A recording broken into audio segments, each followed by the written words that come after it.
Wonderful people, good morning and greetings to you. Welcome to yet another life experiencing sharing series. This morning and a couple of videos ahead of us, we are going to look at aerophobia. What is your problem? Those of you who are scared to fly, what is your problem? We will graduate from history, we'll go to regulation, that is the laws in our industry. We will leave from our laws to who an aerospace engineer is and what they do. We will say something about the airline maintenance organization, airline AMO. And we're going to look at things like airline crew. We're going to look at things like safety gatekeepers and so many other factors that we're going to study and ask and answer these questions. Aerophobia, what is your problem? Okay, so with this video, we are going to concentrate on the evolution of the aviation industry from 17 December 1903 till date. I am Captain Amoah from the studios of Aviation Maestro Multimedia. Don't forget to tell a friend to tell a friend to tell another friend that Captain Amoah is here with another banker. The aviation industry, Wright brothers. I'll just take you through phases in the evolution and what it was meant for. So the Wright brothers, two sons of a Midwestern American pastor or clergyman, saw birds fly, and they had been experimenting on how to build a device that would behave like a bird. Prior to that time, other people also saw birds fly and tried to devise something similar to what they do, but it was not the kind of design that the Wright brothers had in mind. So before 1903, yes, there were some people flying in remote parts of the world, which we call the pre-birthday era. That is any time before the 17 December 1903. Some people were doing their thing, yes. Flying, paragliding, flying, something we call air-assisted flying. The Wright brothers were also part of that air-assisted flying, but on the side, they were researching into something which would have been more convenient. Yes, I want to fly like a bird, but the question is, how convenient, how safe, and how adorable would that the device be? So to cut a long story short in history, we have something we call the self-motorized flight. All started on 17 December 1903, when the Wright brothers were going to launch. They had been designing, like I said, all these things on the side on how to make flying more enjoyable than what they were experiencing in their time. So on that day, their main aim was to test whatever they had designed through research and everything, and see how it would work. Lock up that aircraft in their hangar or in their garage and go home to spend Christmas, because a week after was Christmas. So go home to spend Christmas, come back and continue doing what they were doing. That was the intention. So if you've sat in an aircraft before, or you've seen an aircraft taking off in movies or in real life and everything, or through plane spotting, this is where it all began on 17 December 1903. And also bear in mind, they were not thinking about aircrafts with passenger seats, with galley for catering, and none of those. Just something that could fly more convenient than their time. So they went to test this device on 17 December 1903, and the first takeoff lasted for only 12 seconds and went 120 feet in distance. So today, all the flights you see today, airborne for X number of hours, descend and arrive at their destinations, all started on 17 December 1903. I mean, that way of flying, where you accelerate the aircraft to the point where it's lighter than air, it takes off and it returns to their destination. The way you know it, everything started 17 December 1903, and the first ever takeoff lasted for 12 seconds and went 120 feet. Are you okay? The aircraft crash landed after that. We call it crash landed. So the Wright brothers were still emboldened because for seeing this thing. Remember, that time nobody had seen anything like this flying. It's just like we sitting where we are, and next thing we see is a bus is flying over our roofs. So what happened was, they took their battered aircraft to the hangar, made some adjustments, designs, and repairs, and went for the second time.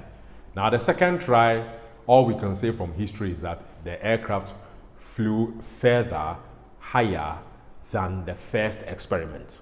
Guess what? After the second crash land, they did the same thing, got the aircraft debatted again, took it back to the hangar, repair, design, look at certain things that went wrong, and they took it back into the sky again. To cut a long story short, on their fourth experiment, that flight lasted for 59 seconds, almost a minute. So bear in mind, first flight of some innocent two brothers trying to test the device lasted 12 seconds as airborne before it crash landed. The last flight, the fourth flight for the day, lasted 59 seconds. And from that time, what happened was they decided, okay, you know what, I think we've gathered enough information on how to make the device better. We are just going to lock up the aircraft in the hangar, go home for Christmas, and come back in the new year to continue our experiments. Still, nobody was thinking of passenger flights.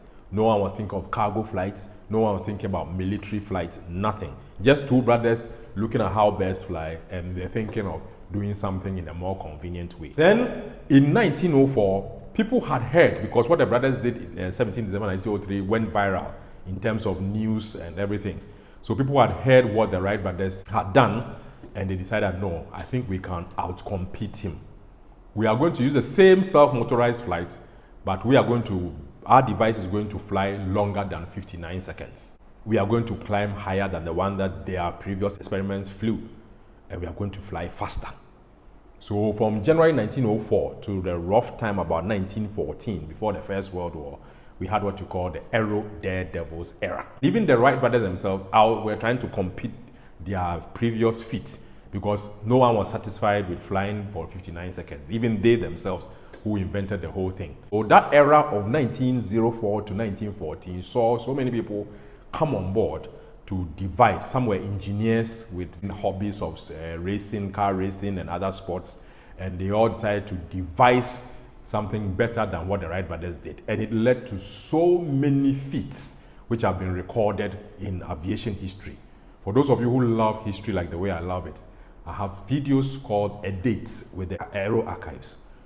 Aero archives is just, we're going back to details and to watch each Aero Daredevil did.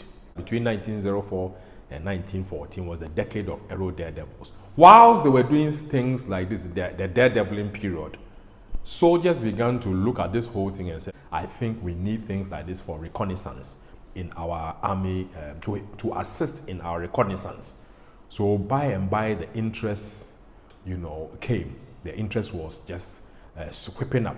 And to cut another long story short, because I have a detailed video on that, World War I saw almost 12,000 aircrafts being manufactured and sent out there for war.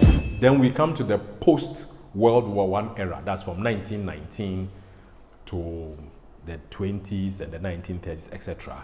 What happened was that all those aircraft that survived the war were lie idle on the airfields, and nobody knew what to do with it. So an idea came by little to convert those warplanes into air cargo and airmail. For those of us who've lived a little bit longer, we saw how precious sending a letter through airmail was. And that's how it all started, airmail cargo. In the 1930s, or in fact, that same era, we also saw the birth of redesigning those survived warplanes for passenger service. The passenger service started from the late 1990s. So KLM, as we know in Amsterdam or in Holland, were one of the first passenger services that came into this whole space. So you could see the graduation, two innocent brothers doing what they want to do, some Aero Daredevils wanting to outcompete them, military people getting interested in what the Aero Daredevils were doing. All too soon, aircrafts were manufactured for war, and the next thing we saw, post-World War, survived aircrafts being converted into cargo, passenger, and other things we see today. Then we went into the chaotic era, because flights were just being done the way, passenger was almost like a joyride. We didn't have all these, if I use call civilizations, of where a passenger would buy a ticket, report to the airport at this X time. You will just have to just drive to an airfield somewhere, just hop onto the plane just like a car. It accelerates bumpily on the airfield, gets airborne, and I can tell there's no whole history I have for that, like how those first passengers felt. Okay, So along the line, all these improvements began to set in. The first improvement was what you call the regulatory era. So the regulatory era, we're looking at things like, look, you know what? We've been doing our different little things in our little corners all over under the sun, and it has brought a lot of chaotic results, crashes, and all sorts of things. So let us uniform the way we regulate the aviation industry. Then came in regulation. It's the same end of World War I era all through to 1945, where now all countries decide to come together to do things uniformly. Are you okay? So for example, if you want to license a pilot, you want to license a flight attendant, what are the procedures before you issue, maybe suspend if need be, revoke if need be. They came with what we call the Chicago Convention. It's a popular term in the aviation or air transport space called the Chicago Convention, where they decided to uniform the way we do things. All countries, so many countries were signatories to that Chicago Convention. So if I want to know how to license personnel in the industry, they put it under what we call the Annex 1. There's another side, for those of you who are also interested in the aviation law, we have what we call nuggets of air transport, where I go into detail on the Chicago Convention. But for example, Annex 1 dealt with licensing of air crew. Annex 2 is the same as highway code for those of you who have driving licenses. What you went through before you got your driving license. I'm talking about if you went through the genuine way. Things like the highway code. What does the red in the traffic signal mean, the green, and who has the right of way here? When you get to a runabout, what do you do? Same thing in our airspace.